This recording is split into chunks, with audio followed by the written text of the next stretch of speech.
নমস্কার, দেখছেন কলকাতা টিভি। আপনাদের সঙ্গে রয়েছি আমি ঋষিকেশ। আর ঘোষালনামা নিয়ে আমাদের সঙ্গে রয়েছেন কলকাতা টিভির মুখ্য রাজনৈতিক বিশ্লেষক জয়ন্ত ঘোষাল। জয়ন্তদা, স্বাগত আপনাকে।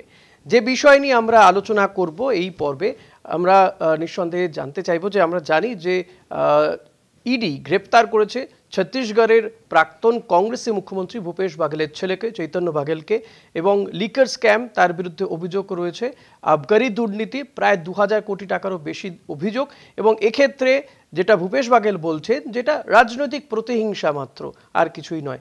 এটাই জানতে চাইবো, পরিষ্কার হতে চাইবো জয়ন্তদার কাছ থেকে। জয়ন্তদা, প্রথমেই আমি বলবো যে বিজেপির প্রধান প্রতিপক্ষ সর্বভারতীয় ক্ষেত্রে, কারণ ছত্তিশগড়ের বিধানসভা নির্বাচন তো এক্ষুনি নেই, 2029-এর লোকসভা নির্বাচন।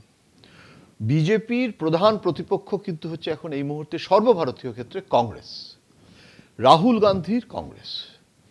কোনো রিজিওনাল শক্তি, প্রধান বিরোধী শক্তি নয়।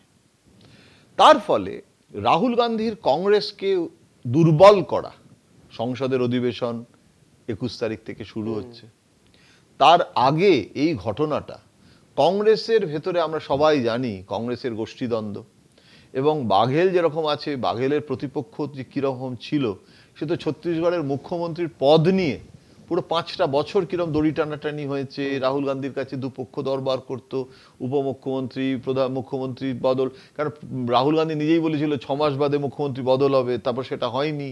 সেসব নিয়ে তো কিছু কম গোলমাল আমরা ছত্তিশগড়ে দেখিনি।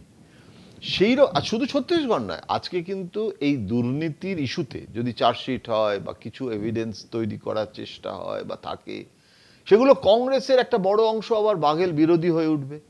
আচ্ছা, বাঘেল কিন্তু খুব প্রভাবশালী নেতা, তার কারণ বাঘেলের কাছেও কিন্তু মানে তার যে দলকে কন্ট্রিবিউট করার যে শক্তি, যেটাকে আমরা হিন্দিতে বলি সাধন হ্যায়, তো একটা ব্যক্তি জিসকা পাস সাধন হ্যায়, যার সে আজকে কংগ্রেসের তো অর্থবল অনেক কমে গেছে, সেখানে কয়েকজন মাত্র ব্যক্তি আছে যাদের কাছে মানে যারা আর কি গুড ফান্ড মবিলাইজার। এই যে তহবিলটা একটা বড় জিনিস আজকের দিনে রাজনীতিতে করতে গেলে, যেটা বিজেপির সব থেকে বড় শক্তি।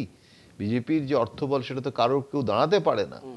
তারপরে শুধু বন্ড নয়, বন্ড ছাড়াই বলছি, এখন এই পরিস্থিতিতে বাঘেলের মতো একটা চরিত্রকে দুর্বল করা, এটার মধ্যে রাজনৈতিক মানে অভিসন্ধি যেটা বলা হচ্ছে, সেটা একটা মানে অস্বাভাবিক কোনো আশঙ্কা নয়। তার কারণ আমরা গত কয়েক বছর ধরে, মানে 2014-তে নরেন্দ্র মোদী আসার পর আমরা হিমাচলে আমরা দেখেছি, আমরা বিভিন্ন রাজ্যে মুখ্যমন্ত্রীদের ক্ষেত্রে মানে অ্যাটাক মানে আমি বলতে চাইছি যে রেড, মানে বিয়ে বাড়িতেও রেড হয়েছে, মুখ্যমন্ত্রীর মেয়ের বিয়ে হচ্ছে, সেখানে চলে গেছে। তো হিমাচলে ঘটনা ঘটেছিল।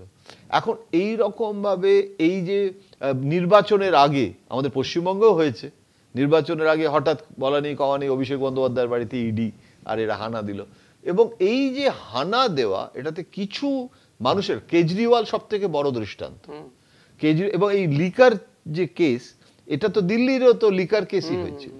এই লিকার কেসটা এখন তো সবে শুরু, এখন এটা বিজেপি কোথায় নিয়ে যাবে প্রচারকে, এবং এইটা গোটা উত্তরপ্রদেশ শুধু নয়, মানে হিন্দি বলয়, মানে ছত্তিশগড় তো ছত্তিশগড়ের জায়গা, আমি বলতে চাইছি উত্তরপ্রদেশ, মধ্যপ্রদেশ, যেটা বিজেপির খুব প্রচারের শক্তিশালী জায়গা, সেই সব জায়গা ইতিমধ্যে হয়তো শুরুও হয়ে গেছে সোশ্যাল মিডিয়াতে। তো গোটা দেশ জুড়ে একটা ত্রাহি রব তুলে রাহুল এবং প্রিয়াঙ্কাকেও দুর্বল করা, এবং তার ফলে কংগ্রেসের গোষ্ঠীদ্বন্দ্ব বাড়া।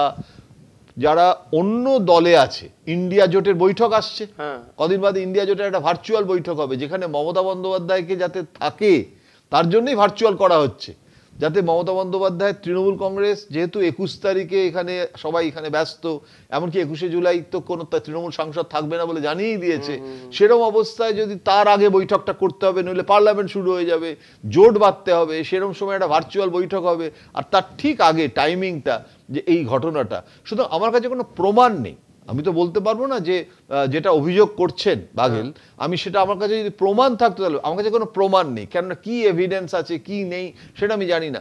কিন্তু আপাতভাবে বিশ্লেষক হিসেবে আমার মনে হচ্ছে যে টাইমিংগুলো এবং যে যে ঘটনাক্রম বললাম, এগুলোকে বলা যেতে পারে একটা সার্কামস্টেন্সিয়াল ইনফারেন্স। আমি এই ঘটনা প্রবাহ দেখে আমার মনে হচ্ছে যে কংগ্রেসকে দুর্বল করা, বাঘেলকে দুর্বল করা, বিরোধীদের ঐক্যকে বিনষ্ট করা, এক মানে ঢিলে অনেকগুলো পাখিকে মারা বাদল অধিবেশনের আগে। একদমই। অনেক ধন্যবাদ জয়ন্তদা। নিঃসন্দেহে এই বিষয়গুলোর উপরে নজর তো থাকবে, এবং বাদল অধিবেশনে বিরোধীরা সত্যি কি জমাট বাঁধতে পারবে, তারা কি এক সুরে সুর মেলাতে পারবে, সেদিকে আমাদের নজর থাকবে। আপনাদের নজর রাখতে হবে কলকাতা টিভিতে। ঘোষালনামা আজ এখানেই শেষ করছি। আপনি দেখতে থাকুন কলকাতা টিভি, সঙ্গে রাখুন কলকাতা টিভি ডিজিটাল, রাত দিন 7 দিন।